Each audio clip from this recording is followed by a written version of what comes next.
বাবার খাতা। পর্ব ১। পুরনো আলমারির সুর। বিশ্বজিৎ বাবু ছিলেন একজন স্কুল শিক্ষক, গম্ভীর স্বভাব, নিয়মে বাঁধা জীবন। তার ছেলে অনিকেত ছোটবেলা থেকেই বাবার কঠোর শাসনের মাঝে বড় হয়েছে।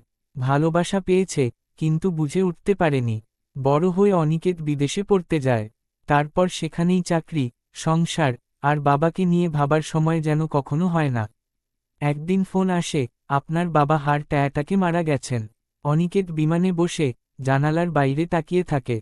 বাবার মুখটা মনে পড়ে না, কিন্তু কণ্ঠস্বরটা এখনো কানে বাজে, ঘুমিয়ে পড়িস, কাল স্কুল আছে।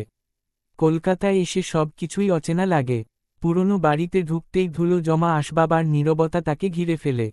বাবার ঘর এখন খালি, কিন্তু জানালার ধারে সেই টেবিলটা এখনো আছে, যেখানে বাবা প্রতিদিন ছাত্রদের জন্য লেকচার লিখতেন। অনিকেত টেবিলের ড্রয়ারে খুঁজতে খুঁজতে পায় একটি পুরনো খাতা। খাতার শুরুতে লেখা, আমার ছেলের জন্য কিছু কথা। যদি কোনোদিন পড়ে, বুঝবে, আমি শুধু শাসন করিনি, ভালোও বেসেছি। চলবে।